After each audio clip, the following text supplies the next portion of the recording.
ಹುಬ್ಬಳ್ಳಿ ತಾಲೂಕು ಕುಸಕ್ ಗ್ರಾಮದ ಸರ್ಕಾರಿ ಪ್ರೌಢಶಾಲೆಯಲ್ಲಿ ಮಕ್ಕಳಿಗಾಗಿ ಶಾಲಾ ಸಂಸತ್ ಚುನಾವಣೆ ನಡೆಸಲಾಯಿತು. ಜಿಲ್ಲಾ ಪಂಚಾಯತ್ ಹಾಗೂ ಸಾರ್ವಜನಿಕ ಶಿಕ್ಷಣ ಇಲಾಖೆ, SBVVP, ಕ್ಷೇತ್ರ ಶಿಕ್ಷಣಾಧಿಕಾರಿಗಳ ಕಾರ್ಯಾಲಯ ಹಾಗೂ ಸರ್ಕಾರಿ ಪ್ರೌಢಶಾಲೆ ಕುಸುಗಲ ಇವಳ ಸಂಯುಕ್ತ ಆಶ್ರಯದಲ್ಲಿ ಮಕ್ಕಳಿಗೆ ಚುನಾವಣಾ ಪ್ರಕ್ರಿಯೆ, ಪ್ರಜಾಪ್ರಭುತ್ವ ವ್ಯವಸ್ಥೆ ಹೇಗಿರಬೇಕು ಎಂಬ ಕುರಿತಂತೆ ಸ್ವತಃ ತಮ್ಮ ನಾಯಕರನ್ನು ಆಯ್ಕೆ ಮಾಡುವ ಪ್ರಕ್ರಿಯೆ, ಪ್ರಜಾಪ್ರಭುತ್ವ ವ್ಯವಸ್ಥೆಯಲ್ಲಿ ಹೇಗೆಲ್ಲ ನಡೀತದೆ ಎಂಬ ಕುರಿತಂತೆ ಈ ರೀತಿಯಂಥ ಶಾಲಾ ಸಂಸತ್ ಚುನಾವಣೆ ನಡೆಸಲಾಯಿತು. ಮತದಾನದ ಹಕ್ಕು, ಮತಪಟ್ಟಿಗೆಯಲ್ಲಿರ್ತಕ್ಕಂಥ ಹೆಸರನ್ನು ಕೇಳುವುದು, ಮತ ಚಲಾಯಿಸಿದಂಥ ಪುರುಷ, ಮಹಿಳಾ ಮತ್ತು ಯಾರು ಯಾವ ಸ್ಥಾನಕ್ಕೆ ಚುನಾವಣೆ ನಿಂತಿದ್ದಾರೆ ಎಂಬ ಬಗ್ಗೆ ಸವಿವರವಾದಂಥ ಮಕ್ಕಳಿಗೆ ಮಾಹಿತಿಯನ್ನು ಕೊಡುವ ಮೂಲಕ ಶಾಲಾ ಸಂಸತ್ತನ್ನು ನಡೆಸಲಾಯಿತು. ಚುನಾವಣಾ ಸಾಕ್ಷರತಾ ಕ್ಲಬ್ ಹಾಗೂ ಶಾಲಾ ಸಂಸತ್ ಚುನಾವಣೆ ಭಾಳ ವಿಶೇಷವಾಗಿ ಮತ್ತು ಅರ್ಥಗರ್ಭಿತವಾಗಿ ಮಕ್ಕಳಿಗೆ ತಿಳಿಯುವ ನಿಟ್ಟಿನಲ್ಲಿ ಈ ಒಂದು ಶಾಲಾ ಸಂಸತ್ತು ತನ್ನದೇ ಆದಂಥ ಪ್ರಕ್ರಿಯೆಯಲ್ಲಿ ತೊಡಗಿತು. ಅಲ್ಲಿಯ PRO ಸೇರಿದಂತೆ ಎಲ್ಲ ಪೋಲಿಂಗ್ ಏಜೆಂಟರು ಮತ್ತು ಬರ್ತಕ್ಕಂಥ ಮತಪಟ್ಟಿಯ ಪರಿಷ್ಕರಣೆ ಚುನಾವಣಾ ಏಜೆಂಟರು ಹಾಗೂ ಮತದಾರರು ಮತಗಟ್ಟೆಗೆ ಬರ್ತಕ್ಕಂಥ APROಗಳು ಯಾವ ರೀತಿಯಾಗಿ ಕಾರ್ಯನಿರ್ವಹಣೆ ಮಾಡ್ತಾರೆ, ಅವರಿಗೆ ಮತ ಚಲಾಯಿಸುವ ಪ್ರಕ್ರಿಯೆ ಹೇಗೆ ಎಂಬ ಕುರಿತಂತೆ ಸಮಗ್ರವಾದ ಮಾಹಿತಿಯನ್ನು ನಾಮಫಲಕ ಅಳವಡಿಸುವ ಮೂಲಕ ಹೇಳಲಾಯಿತು. ಈ ಸಂದರ್ಭದಲ್ಲಿ ಸರ್ಕಾರಿ ಪ್ರೌಢಶಾಲೆಯ ಮುಖ್ಯೋಪಾಧ್ಯಾಯರು, ಅಲ್ಲಿಯ ಶಿಕ್ಷಕರು, ಸಿಬ್ಬಂದಿಗಳು ಸೇರಿದಂತೆ ಎಲ್ಲರೂ ಭಾಳ ಅಚ್ಚುಕಟ್ಟಾಗಿ ಚುನಾವಣಾ ಸಾಕ್ಷರತಾ ಕ್ಲಬ್ ಹಾಗೂ ಶಾಲಾ ಸಂಪತ್ತು ಚುನಾವಣೆ ಹೇಗೆ ಕಾರ್ಯನಿರ್ವಹಣೆ ಮಾಡಬೇಕು ಎಂಬ ಕುರಿತಂತೆ ಹೇಳಲಾಯಿತು. ಭವಿಷ್ಯತ್ತಿನಲ್ಲಿ ತಮ್ಮ ನಾಯಕರನ್ನು ಆಯ್ಕೆ ಮಾಡುವ ಪ್ರಕ್ರಿಯೆ ಕುರಿತಂತೆ ಈ ಸಂದರ್ಭದಲ್ಲಿ ಮಕ್ಕಳು ಹಾಗೂ ಶಾಲಾ ಶಿಕ್ಷಕರು, ಸಿಬ್ಬಂದಿಗಳು ಮಾಹಿತಿಯನ್ನು ನೀಡಿದರು.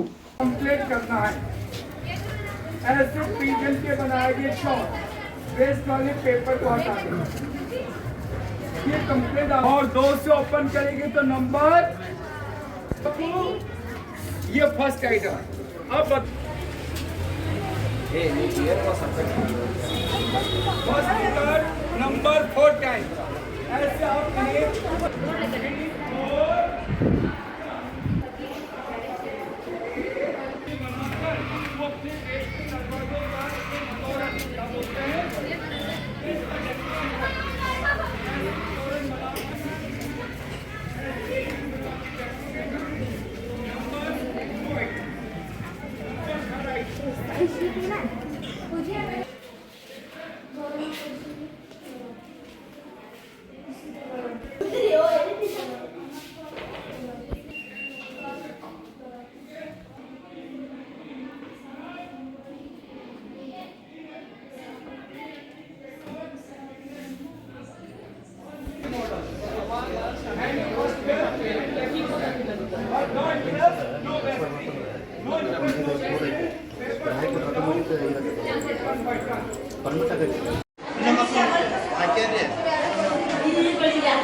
ಸರಿ ಚೆಕ್ ಮಾಡಕ್ಕೆ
ಟೈಮ್ ವೇಸ್ಟ್ ಆಗಬಾರ್ದು ಸಂಗಮ ಒಬ್ಬರು ಆದ್ರೆ ಇನ್ನೊಬ್ಬರು ಬಾಯ್ಸ್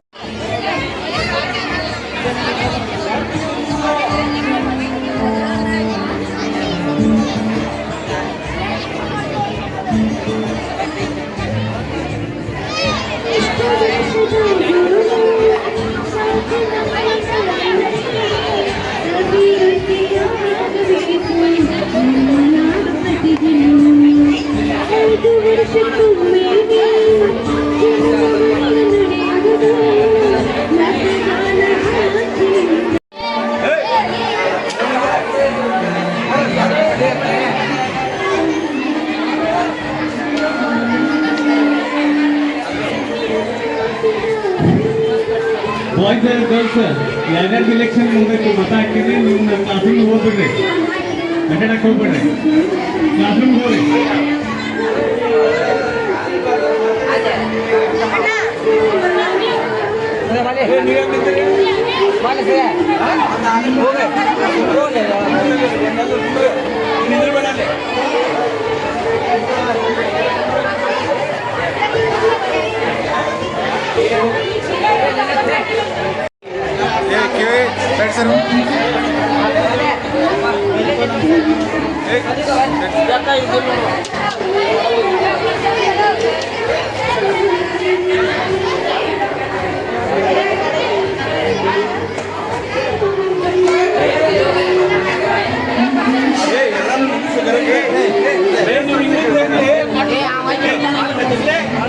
ನಮಸ್ಕಾರ.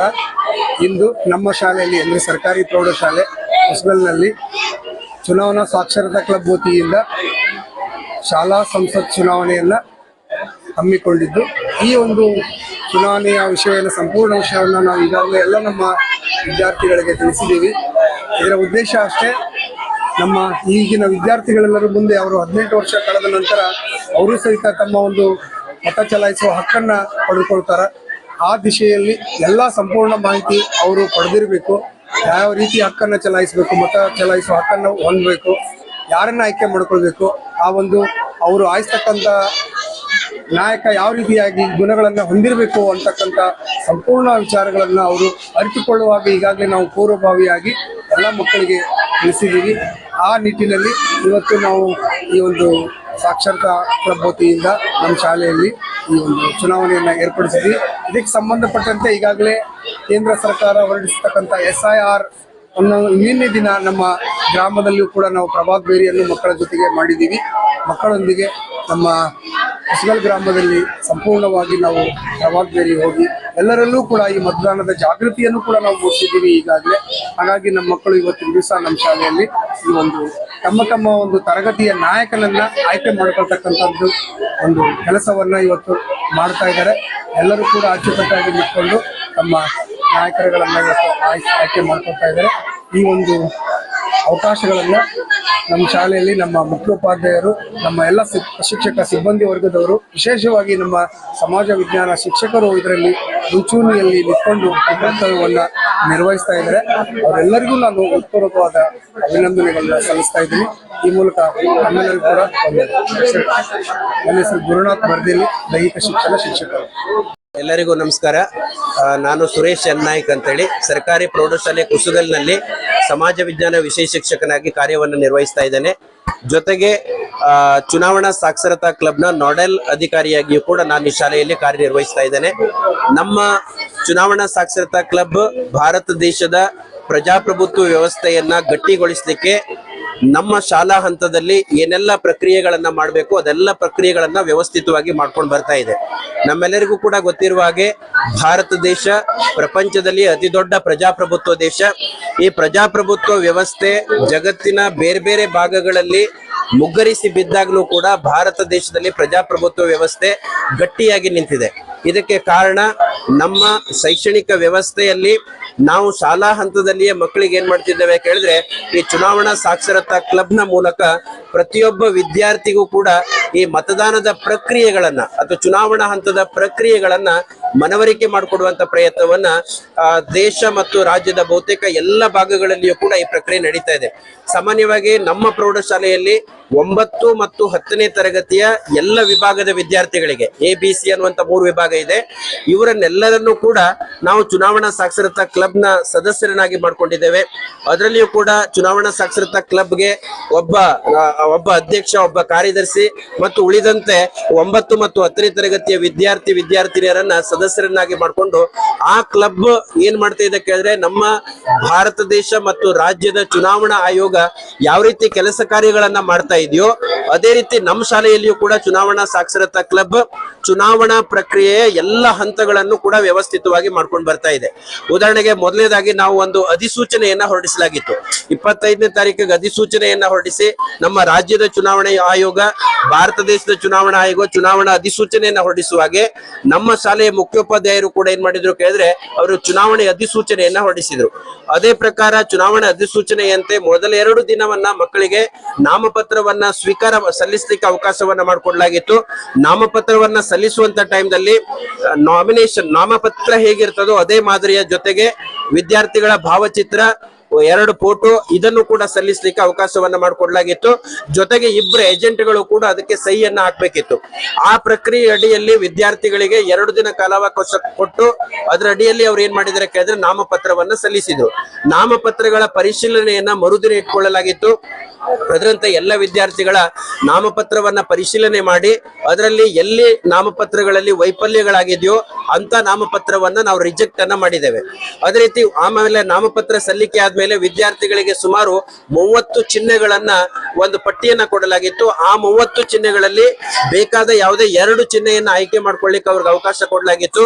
ಪ್ರತಿ ತರಗತಿಗೂ ಕೂಡ ಫಾರ್ ಎಕ್ಸಾಂಪಲ್ 10th A ಮತ್ತು B ಗೆ ಬೇರೆ ಚಿಹ್ನೆಗಳು, ಅವರು ಬೇರೆ ಅವರಿಗೆ ಪ್ರತ್ಯೇಕ ಚುನಾವಣೆ ನಡೆಸುವಂತದ್ದು. 9th A B C ವರ್ಗಕ್ಕೂ ಕೂಡ ಪ್ರತ್ಯೇಕ ಚುನಾವಣಾ ಚಿಹ್ನೆ, ಹಾಗೇನೆ 8th ABC ಗೂ ಕೂಡ ಪ್ರತ್ಯೇಕ ಚುನಾವಣಾ ಚಿಹ್ನೆಗಳನ್ನು ನೀಡಲಾಗಿತ್ತು. ಅದೇ ಪ್ರಕಾರ ಪ್ರತಿಯೊಬ್ಬ ವಿದ್ಯಾರ್ಥಿಗೂ ಕೂಡ ಸ್ಥಳೀಯ ಸರ್ಕಾರದಲ್ಲಿ ಯಾವ ರೀತಿ ಸ್ಥಳೀಯ ಸಂಸ್ಥೆಗಳ ಚುನಾವಣೆಯನ್ನು ನಡೆಸುವಾಗ ಯಾವ ರೀತಿ ಚಿಹ್ನೆಗಳನ್ನ ಹಂಚುವಂತ ಪ್ರಕ್ರಿಯೆ ನಡೀತದೋ ಅದೇ ಮಾದರಿಯಲ್ಲಿ ನಾವು ನಮ್ಮ ಶಾಲೆಯಲ್ಲಿ ಕೂಡ ಚಿಹ್ನೆಗಳನ್ನ ಹಂಚುವಂತ ಪ್ರಕ್ರಿಯೆಯನ್ನ ಮಾಡಲಾಗಿತ್ತು. ಅದಾದ ನಂತರ ವಿದ್ಯಾರ್ಥಿಗಳಿಗೆ ಚುನಾವಣಾ ಪ್ರಚಾರವನ್ನ ಮಾಡ್ಲಿಕ್ಕೆ ಅವಕಾಶ ಮಾಡಿಕೊಟ್ಟಿದ್ದೇವೆ. ಎಲ್ಲಾ ತರಗತಿಯ ಶಿಕ್ಷಕರು ELC ಕ್ಲಬ್ನ ನೋಡೆಲ್ ಅಧಿಕಾರಿಗಳ ಸಮ್ಮುಖದಲ್ಲಿ ಬಹುತೇಕ ಎಲ್ಲ ವಿದ್ಯಾರ್ಥಿಗಳು ಕೂಡ ತಾವು ಆಯ್ಕೆಯಾಗಿ ಬಂದ್ರೆ ಶಾಲೆಯಲ್ಲಿ ಏನೆಲ್ಲ ಬದಲಾವಣೆಗಳನ್ನ ಮಾಡಬಹುದು ಅನ್ನೋದ್ರ ಕುರಿತಾಗಿ ಅವರು ಚುನಾವಣಾ ಪ್ರಚಾರವನ್ನ ಮಾಡಿದ್ರು. ಅದೇ ಮಾದರಿಯಲ್ಲಿ ಇವತ್ತು ನಾವೇನ್ ಮಾಡಿದ್ದೇವೆ ಕೇಳಿದ್ರೆ, ಚುನಾವಣಾ ದಿನ ಅಂತ ಇಟ್ಕೊಂಡಿದ್ದೇವೆ. ಎಲ್ಲ ವರ್ಗಕ್ಕೂ ಕೂಡ 3 ಮತಗಟ್ಟೆಯನ್ನ ಮಾಡಿದ್ದೇವೆ. ಉದಾಹರಣೆಗೆ 8 ABC ವಿದ್ಯಾರ್ಥಿಗಳಿಗೆ ಮೊದಲನೇ ಮತಗಟ್ಟೆಯಲ್ಲಿ ಅವಕಾಶವನ್ನ ಮಾಡಿಕೊಡಲಾಗಿದೆ. ಅಲ್ಲಿ ಎಲ್ಲಾ ಪೋಲಿಂಗ್ ಅಧಿಕಾರಿಗಳಾಗಿ ಉದಾಹರಣೆಗೆ PRO ಇರ್ಬೋದು, APR ಇರ್ಬೋದು, PO1, PO2, BLO, ಆಮೇಲೆ ಪೋಲಿಂಗ್ ಏಜೆಂಟರು, ಆಮೇಲೆ ಪೊಲೀಸ್ ಅಧಿಕಾರಿಗಳು, ಎಲ್ಲಾ ಅಧಿಕಾರಿಗಳು ಕೂಡ ವಿದ್ಯಾರ್ಥಿಗಳೇ ಆಗಿದ್ದಾರೆ. ನಮ್ಮ ಶಾಲೆಯಲ್ಲಿ ARO ಕೂಡ ವಿದ್ಯಾರ್ಥಿಗಳೇ ಆಗಿದ್ದಾರೆ. ಎಲ್ಲ ಮೈಕ್ರೋ ಅಬ್ಸರ್ವರ್ ಕೂಡ ವಿದ್ಯಾರ್ಥಿಗಳೇ ಇದ್ದಾರೆ. ಜೊತೆಗೆ ಏನಾಗಿದೆ ಅಂತ ಹೇಳಿದ್ರೆ 9th ಅಲ್ಲಿಯೂ ಕೂಡ ಅದೇ ಮಾದರಿಯಲ್ಲಿ ಇಟ್ಕೊಂಡಿದ್ದೇವೆ. 10th ಅಲ್ಲಿಯೂ ಕೂಡ ಅದೇ ಮಾದರಿ. 9th ಅನ್ನ 2ನೇ ಮತಗಟ್ಟೆ ಮಾಡ್ಕೊಂಡಿದ್ದೇವೆ. ಆಮೇಲೆ 10th ಅನ್ನ 3ನೇ ಮತಗಟ್ಟೆಯಾಗಿ ಕನ್ವರ್ಟ್ ಮಾಡಿಕೊಂಡು ಎಲ್ಲಾ ತರಗತಿಗೂ ಕೂಡ ಪ್ರತ್ಯೇಕವಾಗಿ ಚುನಾವಣೆಯನ್ನ ನಡೆಸುವಂತದನ್ನ ನಾವು ಮಾಡ್ಕೊಂಡು ಬಂದಿದ್ದೇವೆ. ಆಮೇಲೆ ಕೇವಲ ಮತಯಂತ್ರವನ್ನ ಮಾತ್ರ ತರಗತಿಯ ಶಿಕ್ಷಕರು ನಿಯಂತ್ರಣವನ್ನ ಮಾಡ್ತಾ ಇದ್ದಾರೆ. ಅದೇ ಮಾದರಿಯಲ್ಲಿ ಇವತ್ತು ಚುನಾವಣಾ ಪ್ರಕ್ರಿಯೆ ಪೂರ್ತಿ ಮುಗಿದ ಹಾಗೇನೆ ಮಧ್ಯಾಹ್ನ ನಾವೇನ್ ಮಾಡ್ತೇವೆ ಕೇಳಿದ್ರೆ ಕೌಂಟಿಂಗ್ ಮಾಡ್ತೇವೆ. ಚುನಾವಣೆ ಸೆಲೆಕ್ಟ್ ಆಗಿ ಬಂದಿರತಕ್ಕಂತ ವಿದ್ಯಾರ್ಥಿಗಳಲ್ಲೇನೆ ಅವ್ರದ್ದು ಸರ್ಕಾರ ಕೂಡ ಇವತ್ತೇ ರಚನೆ ಆಗ್ತದೆ. 1-2 ದಿನ ಬಿಟ್ಟು ಪಂಚಾಯತಿಯವರನ್ನ ಮತ್ತು SDMC ಅವರನ್ನ ಕರೆದು ಪ್ರಮಾಣ ವಚನ ಕೂಡ ಬೋಧಿಸ್ಲಿಕ್ಕಿದ್ದೇವೆ. ಈ ರೀತಿ ನಾವು ಪ್ರತಿ ವರ್ಷನೂ ಕೂಡ ನಮ್ಮ ಶಾಲೆಯಲ್ಲಿ ವ್ಯವಸ್ಥಿತವಾಗಿ ಚುನಾವಣಾ ಸಾಕ್ಷರತಾ ಕ್ಲಬ್ನ ಅಡಿಯಲ್ಲಿ ಈ ಒಂದು ಕಾರ್ಯಕ್ರಮವನ್ನ ಮಾಡ್ಕೊಂಡು ಬರ್ತಾ ಇದ್ದೇವೆ. ಧನ್ಯವಾದಗಳು.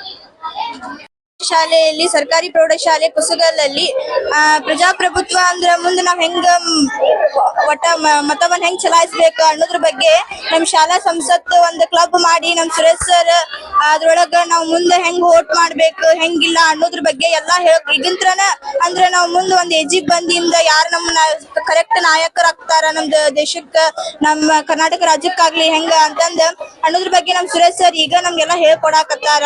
ನಾನು ARO ಸಂಸ್ಥೆಯಲ್ಲಿ ಒಬ್ಬಳ ಕಾರ್ಯನಿರ್ತೆಯಾಗಿ ಈ ಸಂಸ್ಥೆಗ ಸದಸ್ಯೆಯಾಗಿ ಕಾರ್ಯನಿರ್ವಹಿಸಾಕತ್ತೇನಿ.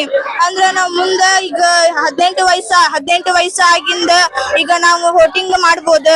ಅದಕ್ಕ ಈಗಿದ್ಲನ ನಾವ್ ಹೆಂಗ್ ವೋಟಿಂಗ್ ಮಾಡ್ಬೋದು, ಯಾರಿಗ್ ಮಾಡ್ಬೇಕು, ಹೆಂಗ ಅಲ್ಲಿ ವೋಟಿಂಗ್ ಮಾಡೋದ್ ಹೆಂಗಿರ್ತೈತಿ ಹೆಂಗಿಲ್ಲ ಅನ್ನೋದ್ರ ಬಗ್ಗೆ ಎಲ್ಲಾ ನಮ್ ಸುರೇಶ್ ಸರ್ ಈಗ ಹೇಳ್ಕೊಡಾಕತ್ತಾರ. ನನ್ನ ಹೆಸರು ಕಲಾವತಿ. ನಾನು ಸರ್ಕಾರಿ ಪ್ರೌಢಶಾಲೆ ಕುಸುಗಲ್ ಶಾಲೆಯಿಂದ ಮಾತನಾಡುತ್ತಿದ್ದೇನೆ.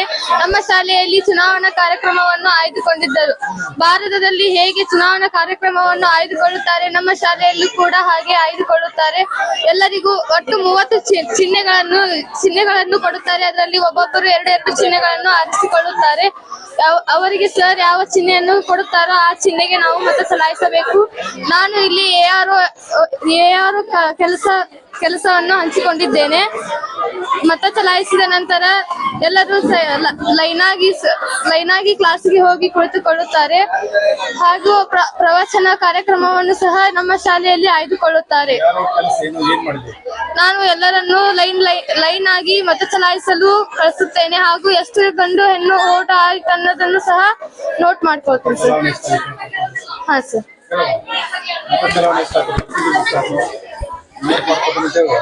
ನಾನು ಎಷ್ಟು ಗಂಡು ಹೆಣ್ಣು ಒಟ್ಟು ಓಟುಗಳಾಗುತ್ತವೆ ಅದೆಲ್ಲವನ್ನು ನಾನು ನೋಟ್ ಮಾಡಿಕೊಳ್ಳುತ್ತೇನೆ. ನಾನು ಇರಾನ್ ಎಳ್ಕಲ್ಲ ಸರ್ಕಾರಿ ಪ್ರೌಢಶಾಲೆ ಕುಸುಗಲ್ ಪ್ರಭಾರಿ ಮುಖ್ಯ ಶಿಕ್ಷಕರು. ಇವತ್ತಿನ ದಿವಸ ನಮ್ಮ ಶಾಲೆಯಲ್ಲಿ ಚುನಾವಣೆ ನಡೆದಿದೆ. ಮಕ್ಕಳ ಒಂದು ELC ಕ್ಲಬ್ನಿಂದ ನಮ್ಮ ಶಾಲೆಯಲ್ಲಿ ಚುನಾವಣೆ ಇವತ್ತಿನ ದಿವಸ ನಡೆದಿದ್ದು. ಮಕ್ಕಳಿಗೆ ಈ ಒಂದು ಚುನಾವಣೆ ಪ್ರಕ್ರಿಯೆಗಳು ಗೊತ್ತಾಗ್ಲಿ ಎಂಬ ಕಾರಣಕ್ಕೆ ನಮ್ಮ ಶಾಲೆ ವತಿಯಿಂದ ಈ ಒಂದು ಎಲೆಕ್ಷನ್ ಅನ್ನು ಮಾಡ್ತಾ ಇದ್ದೀವಿ. ನಾವು ಮೊದಲಿಗೆ ಮಕ್ಕಳಿಗೆ ಏನಪ್ಪಾ ಅಂದ್ರೆ ನಾಮಪತ್ರಗಳನ್ನ ಹೆಂಗ್ ಕೊಡ್ಬೇಕು ಅನ್ನೋದು ನಾವು ತಿಳಿಸ್ಕೊಟ್ವಿ. ಮಕ್ಕಳು ಅನೇಕ 8th 9th 10th ಕ್ಲಾಸ್ಗಳಲ್ಲಿ ನಾಮಪತ್ರಗಳನ್ನ ಕೊಟ್ರು. ಅದಾದ್ಮೇಲೆ ನಾಮಪತ್ರಗಳನ್ನ ಪರಿಶೀಲನೆ ಆಯ್ತು. ಆಮೇಲೆ ನಾಮಪತ್ರ ಪರಿಶೀಲನೆ ಆದ್ಮೇಲೆ ನಾಮಪತ್ರಗಳನ್ನ ಬೇಕಂದ್ರೆ ಮಕ್ಕಳಿಗೆ ಹಿಂಪಡ್ಲಿಕ್ಕೆ ಅವಕಾಶವನ್ನು ಮಾಡಿಕೊಟ್ವಿ ನಾವು. ಹೇಗೆ ಅಲ್ಲಿ ರಾಜ್ಯಸಭೆ, ಲೋಕಸಭೆ, ವಿಧಾನಸಭೆಗಳಲ್ಲಿ ಯಾವ ರೀತಿ ಎಲೆಕ್ಷನ್ ನಡೀತಿತ್ತು ಅಂತ ಒಂದು ಚುನಾವಣೆಯನ್ನು ನಮ್ಮ ಶಾಲೆಯಲ್ಲಿ ಇವತ್ತಿನ ದಿವಸ ಮಕ್ಕಳಲ್ಲಿ ನಾವು ಮಾಡ್ತಾ ಇದ್ದೀವಿ. ಅದಾದ ಮೇಲೆ ಕ್ರಮೇಣವಾಗಿ ಮಕ್ಕಳಿಗೆ ಚುನಾವಣೆ ಬಗ್ಗೆ ಗೊತ್ತಾಗ್ಲಿಕ್ಕೆ ಎಲೆಕ್ಟ್ರಾನಿಕ್ ಮತಯಂತ್ರವನ್ನ ನಾವು ಮೊಬೈಲ್ದಲ್ಲೇ ರೆಡಿ ಮಾಡಿಕೊಂಡು ಮಕ್ಕಳಿಗೆ ಮತ ಹಾಕೋದ್ರ ಮುಖಾಂತರ ಮಕ್ಕಳಿಗೆ ಚುನಾವಣೆ ಬಗೆಗೆ ಅರಿವು ಮೂಡಲಿಕ್ಕೆ ನಾವು ಈ ಒಂದು ಕಾರ್ಯಕ್ರಮವನ್ನು ಮಾಡ್ತಾ ಇದ್ದೀವಿ. ಮುಂದಿನ ದಿನಮಾನಗಳಲ್ಲಿ 18 ವರ್ಷ ಆದ್ಮೇಲೆ ಅವ್ರಿಗೆ ಸರಳವಾದಂತ ಮತದಾನ ಮಾಡ್ಲಿಕ್ಕೆ ಅವ್ರಿಗೆ ಅವಕಾಶವನ್ನ ಮಾಡಿಕೊಡ್ಲಿಕ್ಕೆ ಈ ಒಂದು ಯೋಜನೆಯನ್ನ ನಮ್ಮ ಶಾಲೆಯಲ್ಲಿ ಹಮ್ಮಿಕೊಂಡಿವೆ. ನಾನು ಸರ್ಕಾರಿ ಪ್ರೌಢಶಾಲೆ ಕುಸುಗಲ್ನಲ್ಲಿ ವಿಜ್ಞಾನ ಶಿಕ್ಷಕ ಸಂಜೀವ್ ಕುಮಾರ್ ಭೂಷಿತ್ ಮಾತಾಡ್ತಿದ್ದು. ಇವತ್ತಿನ ದಿವಸ ನಮ್ಮ ಶಾಲೆಯಲ್ಲಿ ವಿದ್ಯಾರ್ಥಿ ಶಾಲಾ ಸಂಸತ್ ಚುನಾವಣೆ ನಡೀತಾ ಇದೆ. ಈ ಒಂದು ಚುನಾವಣೆಯ ಮುಖ್ಯವಾಗಿರ್ತಕ್ಕಂಥ ಉದ್ದೇಶ ಏನಂತ ಹೇಳಿದ್ರೆ, ವಿದ್ಯಾರ್ಥಿ ದೆಸೆಯಿಂದಲೇ ಪ್ರಜಾಪ್ರಭುತ್ವದ ಮೌಲ್ಯಗಳನ್ನ, ಸಂವಿಧಾನಾತ್ಮಕ ಪ್ರಕ್ರಿಯೆಗಳನ್ನ, ಚುನಾವಣಾ ಪ್ರಕ್ರಿಯೆಯ ಸಮರ್ಪಕವಾಗಿರ್ತಕ್ಕಂತಹ ವಿಧಾನವನ್ನ ವಿದ್ಯಾರ್ಥಿಗಳಿಗೆ ಪ್ರಸ್ತುತಪಡಿಸುವುದಾಗಿದೆ. ವಿಶೇಷವಾಗಿ ಒಬ್ಬ ವಿದ್ಯಾರ್ಥಿ ತನ್ನಲ್ಲಿ ಅಡಗಿರ್ತಕ್ಕಂಥ ನಾಯಕತ್ವ ಗುಣವನ್ನ ಇವತ್ತಿನ ದಿವಸ ಹೊರ ಹಾಕ್ಲಿಕ್ಕೆ ಇದೊಂದು ಉತ್ತಮ ವೇದಿಕೆ ಅಂತ ಹೇಳಿದ್ರೆ ತಪ್ಪಾಗ್ಲಿಕ್ಕಿಲ್ಲ ಅಂತ ಹೇಳ್ತಾರೆ. ನಾವೆಲ್ಲ ಇವತ್ತು ನೋಡ್ತಾ ಇದ್ದೇವೆ, ರಾಷ್ಟ್ರದಾದ್ಯಂತ ಚುನಾವಣಾ ಆಯೋಗ ಏನಂತ ಹೇಳಿದ್ರೆ ಗ್ರಾಮ ಪಂಚಾಯತಿ, ತಾಲೂಕ್ ಪಂಚಾಯತಿ, ಜಿಲ್ಲಾ ಪಂಚಾಯತಿ ಜೊತೆಗೆ ವಿಧಾನಸಭೆ ಇರ್ಬೋದು, ವಿಧಾನ ಪರಿಷತ್ ಇರ್ಬೋದು ಮತ್ತು ನಮ್ಮ ಪಾರ್ಲಿಮೆಂಟ್ ಇರ್ಬೋದು, ಎಲ್ಲ ಹಂತಗಳಲ್ಲಿ ಮತದಾರರ ಪಟ್ಟಿಯನ್ನ ತಯಾರು ಮಾಡ್ತಾ ಇದೆ, ಮತದಾನವನ್ನ ನಡೆಸ್ತಾ ಇದೆ, ಮತದಾರರಲ್ಲಿ ಜಾಗೃತಿಯನ್ನ ಮೂಡಿಸ್ತಾ ಇದೆ. ಅಂತ ಒಂದು ಕಾರ್ಯಕ್ರಮಗಳನ್ನ ಮಾಡುವುದು ವಿದ್ಯಾರ್ಥಿಗಳಿಗೆ ಅಷ್ಟು ಅರಿವಾಗುವುದಿಲ್ಲ. ಆದ್ರೆ ನಮ್ಮ ಶಾಲೆಯಲ್ಲಿ ಇಂಥ ಕಾರ್ಯಕ್ರಮ ಮಾಡುವುದರಿಂದ ಶಾಲಾ ಹಂತದಿಂದಲೇ ವಿದ್ಯಾರ್ಥಿಗಳಿಗೆ ಈ ಒಂದು ಸಂಪೂರ್ಣವಾಗಿರ್ತಕ್ಕಂಥ ಚುನಾವಣಾ ಪ್ರಕ್ರಿಯೆಯ ಅರಿವಾಗ್ತಾ ಇದೆ ಅಂತ ಹೇಳಿದ್ರೆ ತಪ್ಪಾಗಲಿಕ್ಕಿಲ್ಲ.